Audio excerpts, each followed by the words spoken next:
Hi friends, welcome to my channel. ಎಲ್ಲರೂ ಹೇಗಿದ್ದೀರಾ? ಎಲ್ಲರೂ ಚೆನ್ನಾಗಿದ್ದೀರಾ ಅಂತ ಭಾವಿಸ್ತೀನಿ.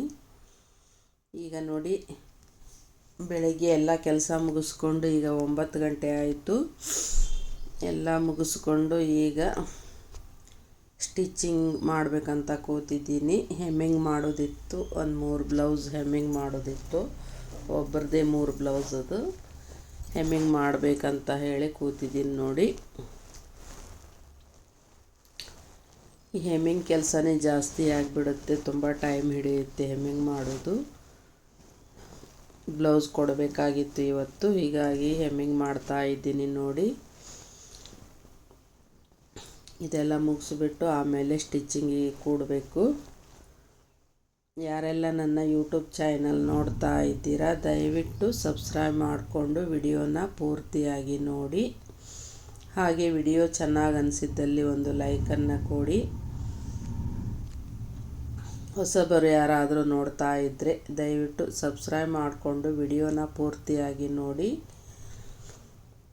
ಹೀಗೆ ಸಪೋರ್ಟ್ ಮಾಡ್ತಾಯಿರಿ. ಈಗ ನೋಡಿ, ಕಾಜು ಮಾಡಬೇಕಂತ ಹೇಳಿ ದಾರ ಪೊಣಿಸ್ಕೊತಾ ಇದ್ದೀನಿ ನೋಡಿ. ನಾನು 4 ಎಳೆ ದಾರ ತೊಗೋತೀನಿ ಕಾಜು ಮಾಡಬೇಕಾದ್ರೆ. ನೋಡಿ ಎಷ್ಟು ದಪ್ಪ ತೊಗೊಂಡಿದ್ದೀನಿ ದಾರ, 4 ಎಳೆ ತೊಗೋತೀನಿ. ಹಾಗೆ ಮಾಡಿದರೆ ಮಾತ್ರ ಕಾಜು ಗಟ್ಟಿಯಾಗತ್ತೆ, ದಪ್ಪ ಆಗಿ ಗಟ್ಟಿಯಾಗತ್ತೆ, ಕಿತ್ತು ಹೋಗಲ್ಲ. ನೋಡಿ, ಈ ರೀತಿ ಮಾಡಬೇಕು. ಹೆಮ್ಮಿಂಗ್ ಮಾಡೋದು ತುಂಬಾ ಟೈಮ್ ಹಿಡಿಯುತ್ತೆ ನೋಡಿ, ಬೇಗ ಬೇಗ ಆಗೋದೇ ಇಲ್ಲ. ಒಂದು ಬ್ಲೌಸಿಗೆ ಏನಿಲ್ಲ ಅಂದರೂ ಒಂದು 15 ನಿಮಿಷ ಬೇಕೇ ಬೇಕು.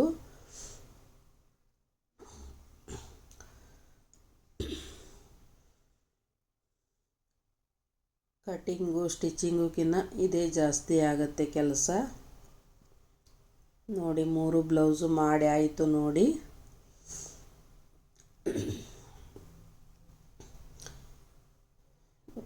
ಕೊಡಬೇಕು ಅವ್ರದ್ದು ಬ್ಲೌಸು.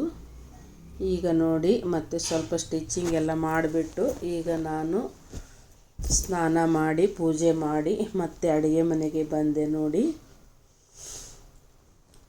ಇವತ್ತು ನುಗ್ಗೆಕಾಯಿ, ಹಾಗೆ ನುಗ್ಗೆಕಾಯಿ ಹಾಕ್ಕೊಂಡು ತೊಗರಿ ಬೇಳೆ ಹಾಕ್ಕೊಂಡು ಸಾರು ಮಾಡ್ತಾಯಿದ್ದೀನಿ ನೋಡಿ. ಬೇಳೆ ಕುಕ್ಕರಲ್ಲಿ ಬೇಯಿಸಿದ್ದೀನಿ, ನುಗ್ಗೆಕಾಯಿ ಸಪ್ರೇಟಾಗಿ ಬೇಯಿಸಿದ್ದೀನಿ. ಈಗ ಮಸಾಲೆ ರುಬ್ಕೋಬೇಕು. ಮಸಾಲೆ ರುಬ್ಕೊಂಡು ಸಾರು ಮಾಡಬೇಕು. ಹಾಗೆ ಸ್ವಲ್ಪ ಮೆಂತ್ಯ ಸೊಪ್ಪಿತ್ತು, ಸ್ವಲ್ಪ ಇತ್ತು, ಒಂದು ಕಟ್ಟಾಗುವಷ್ಟು ಮೆಂತ್ಯ ಸೊಪ್ಪಿತ್ತು. ಅದನ್ನು ಈಗ ಬೇಳೆ ಹಾಕ್ಕೊಂಡು, ಅದೇ ಬೇಳೆ ಸ್ವಲ್ಪ ತೆಗೆದು ಹಾಕ್ಕೊಂಡು ಪಲ್ಯ ಮಾಡ್ತಾಯಿದ್ದೀನಿ. ಈಗ ಮಸಾಲೆಗೆ ಎಲ್ಲ ಐಟಮನ್ನು ಹಾಕ್ಕೋತಾ ಇದ್ದೀನಿ ನೋಡಿ. ಬೇಳೆಯಲ್ಲಿ ನುಗ್ಗೆಕಾಯಿ ಇದ್ದರೆ ಸಾಂಬಾರು ತುಂಬ ಟೇಸ್ಟಿ ಆಗುತ್ತೆ. ನುಗ್ಗೆಕಾಯಿ ತಿನ್ನೋದ್ರಿಂದ ಆರೋಗ್ಯ ತುಂಬಾ ಒಳ್ಳೆಯದು. ನುಗ್ಗೆಕಾಯಿಯಲ್ಲಿ ತುಂಬ ಶಕ್ತಿ ಇರುತ್ತೆ. ಎಲುಬಿಗಾಗಲಿ ಮತ್ತು ಕ್ಯಾಲ್ಸಿಯಮ್ಮು ಇದೆಲ್ಲ ತುಂಬ ಸಿಗುತ್ತೆ ನುಗ್ಗೆಕಾಯಲ್ಲಿ. ಆದರೆ ಸೊಪ್ಪು ತಿಂದ್ರಂತೂ ತುಂಬಾ ಒಳ್ಳೆಯದು. ಜ್ಯೂಸ್ ಮಾಡಿ ಕುಡಿದ್ರೆ ತುಂಬಾ ಒಳ್ಳೆಯದು, ಖಾಲಿ ಹೊಟ್ಟೆಯಲ್ಲಿ ತುಂಬ ಒಳ್ಳೆಯದು. ಇಲ್ಲೆಲ್ಲ ಸೊಪ್ಪು ಎಲ್ಲಿ ಸಿಗುತ್ತೆ? ಸಿಗೋದೇ ಇಲ್ಲ. ಎಲ್ಲಾದರೂ ಊರಿಗೆ ಹೋದಾಗ ಅಂಥ ಜಾಗದಲ್ಲಿ ಸಿಗುತ್ತೆ ಸೊಪ್ಪು. ಈಗ ನೋಡಿ, ಮಸಾಲೆ ರುಬ್ಕೋತಾ ಇದ್ದೀನಿ. ನನ್ನ ವಿಡಿಯೋ ಎಲ್ಲ ಹೇಗೆ ಬರ್ತಾ ಇದೆ ಅಂತ ದಯವಿಟ್ಟು ಎಲ್ಲರೂ ಕಮೆಂಟ್ ಮಾಡಿ. ನೀವು ಕಮೆಂಟ್ ಮಾಡೋದ್ರಿಂದ ನಮಗೂ ಖುಷಿ ಆಗುತ್ತೆ. ಯಾವ ಥರ ವಿಡಿಯೋ ಹಾಕ್ತಾಯಿದ್ದೀನಿ ನಾನು ಅಂತಲೂ ನಮಗೆ ಗೊತ್ತಾಗುತ್ತೆ. ಏನಾದರೂ ಮಿಸ್ಟೇಕ್ ಇದ್ದಲ್ಲಿ ಮತ್ತೆ ತಿದ್ದುಕೊಂಡು ಮುಂದಿನ ವಿಡಿಯೋದಲ್ಲಿ ನಾವು ಸರಿಯಾಗಿ ಮಾಡ್ಬೋದು. ದಯವಿಟ್ಟು ಕಮೆಂಟ್ ಮಾಡಿ ನಿಮ್ಮ ಅನಿಸಿಕೆ ಅಭಿಪ್ರಾಯಗಳನ್ನು ತಿಳಿಸ್ತಾ ಇರಿ. ಈಗ ನೋಡಿ, ಮಸಾಲೆ ಎಲ್ಲ ರುಬ್ಬಿ ಆಗ್ತಾ ಬಂತು. ಹಾಗೆ ನುಗ್ಗೆಕಾಯಿ ಕುದೀತಾ ಇದೆ. ಮೆಂತ್ಯ ಸೊಪ್ಪೆಲ್ಲ ಕಟ್ ಮಾಡಿ ಇಟ್ಕೊಂಡಿದ್ದೀನಿ. ಟೊಮೆಟೊ, ಈರುಳ್ಳಿ ಎಲ್ಲನೂ ಕಟ್ ಮಾಡಿ ಇಟ್ಕೊಂಡಿದ್ದೀನಿ ನೋಡಿ. ಈಗ ಟೊಮೆಟೊ ಹಾಕ್ಕೊಂಡೆ ನೋಡಿ.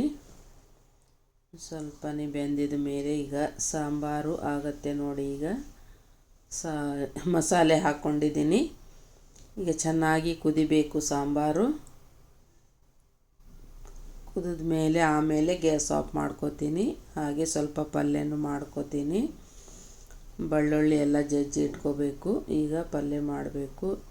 ಈಗ ಬೇಳೆ ತೆಗಿತಾ ಇದ್ದೀನಿ ನೋಡಿ.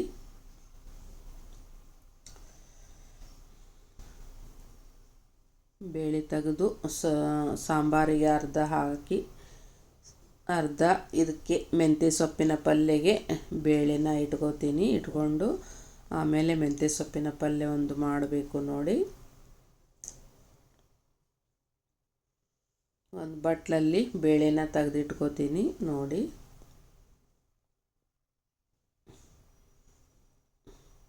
ಉಳಿದಿದ್ದೆಲ್ಲ ಬೇಳೆ ಸಾಂಬಾರಿಗೆ ಹಾಕ್ಕೊಂಡಿದ್ದೀನಿ ನೋಡಿ. ಸಾಂಬಾರು ಪಾತ್ರೆ ತುಂಬ ಆಗಿಬಿಟ್ಟಿದೆ ಸಾಂಬಾರು.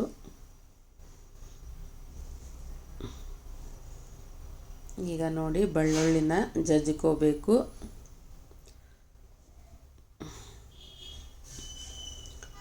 ನಾವು ಡೈಲಿ ನೋಡಿ ಎಷ್ಟು ಸ್ಪೀಡಾಗಿ ಕೆಲಸ ಮಾಡಿದರೂ ಕೂಡ ಅಷ್ಟು ಟೈಮ್ ಆಗೇ ಬಿಡುತ್ತೆ. ಈ ಸ್ಟಿಚಿಂಗ್ ಅನ್ನೋದೇ ಹಾಗೆ, ಎಷ್ಟು ಟೈಮ್ ಇದ್ದರೂ ಸಾಲಲ್ಲ. ಸ್ಟಿಚಿಂಗಲ್ಲಿ ಒಂದೇ ಕೆಲಸ ಇರಲ್ಲ ನೋಡಿ. ಕಟಿಂಗು, ಸ್ಟಿಚ್ಚಿಂಗು, ಆಮೇಲೆ ಹೆಮ್ಮಿಂಗು ಎಲ್ಲನೂ ಇರುತ್ತೆ. ಆದರೆ ಮತ್ತೆ ಇನ್ನು ಸ್ವಲ್ಪ ಬಟ್ಟೆ ಏನಾದರೂ ಇದು ಆದಲ್ಲಿ ಇಸ್ತ್ರಿ ಕೂಡ ಮಾಡ್ಕೋಬೇಕು. ಪ್ರತಿಯೊಂದು ಕೆಲಸನೂ ಒಬ್ಬರೇ ಮಾಡ್ಕೋಬೇಕು. ಹೀಗಾಗಿ ಟೈಮ್ ಎಷ್ಟಿದ್ರೂ ಸಾಲೋದಿಲ್ಲ, ಎಷ್ಟಿದ್ರೂ ಕಡಿಮೆನೇ ಟೈಮು. ಎಲ್ಲ ಅವಸರದಲ್ಲಿ ಎಲ್ಲನೂ ಮಾಡ್ಕೋಬೇಕಾಗತ್ತೆ. ಅಡುಗೆ ಇಲ್ಲಾಂದರೆ ಮಾಡಲಿಲ್ಲ ಅಂದರೆ ಊಟಕ್ಕಿರಲ್ಲ. ಪ್ರತಿಯೊಂದು ಕೆಲಸನೂ ನಾವು ಮಾಡಿಕೊಳ್ಳೇಬೇಕು. ಮಕ್ಕಳೆಲ್ಲ ಬಂದಾಗಂತೂ ಅಷ್ಟು ಸ್ಟಿಚಿಂಗ್ ಎಲ್ಲ ಮಾಡಲಿಕ್ಕೆ ಆಗೋದಿಲ್ಲ. ನನಗೆ ಒಬ್ಬರೇ ಇದ್ದಾಗ ನಾನು ಹೇಗೆ ಮ್ಯಾನೇಜ್ ಮಾಡಿಕೊಂಡು ಹೋಗ್ತೀನಿ. ಅದು ಯಾರು ಬಂದರೆ ಮತ್ತೆ ಕೆಲಸ ಜಾಸ್ತಿ ಆಗಿಬಿಡುತ್ತೆ. ಆ ಟೈಮಲ್ಲಿ ಸ್ಟಿಚಿಂಗ್ ಮಾಡೋದು ತುಂಬ ಕಷ್ಟ ಆಗುತ್ತೆ. ಈಗ ನೋಡಿ ಮೆಂತ್ಯ ಸೊಪ್ಪಿನ ಪಲ್ಯಗೆ ಒಗ್ಗರಣೆ ಕೊಡ್ತಾ ಇದ್ದೀನಿ ನೋಡಿ. ಹಾಗೆ ಆಮೇಲೆ ಸ್ವಲ್ಪ ಈರುಳ್ಳಿ ಎಲ್ಲ ಬೆಂದ ಮೇಲೆ ಸೊಪ್ಪು ಹಾಕ್ಕೊಂಡು ಸ್ವಲ್ಪ ಸಣ್ಣ ಉರಿಯಲ್ಲಿ ಬೇಯಬೇಕು. ಬೆಂದ ಮೇಲೆ ಪಲ್ಯ ಆಗುತ್ತೆ.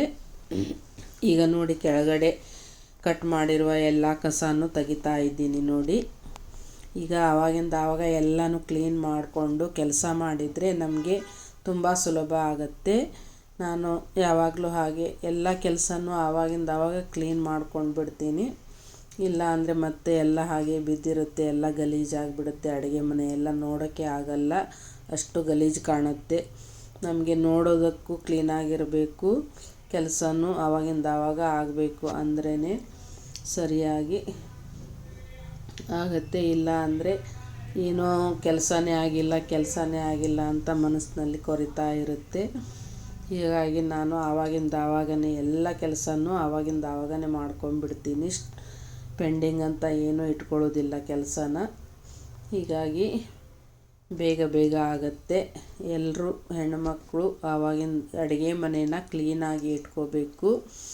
ಏನೇ ಕಸ ಕಡ್ಡಿ ಏನೂ ಇಟ್ಕೋಬಾರ್ದು. ಆವಾಗಿಂದ ಆವಾಗ ಕ್ಲೀನ್ ಮಾಡಿಕೊಂಡು ಹೊರಗೆ ಹಾಕಿಬಿಡಬೇಕು.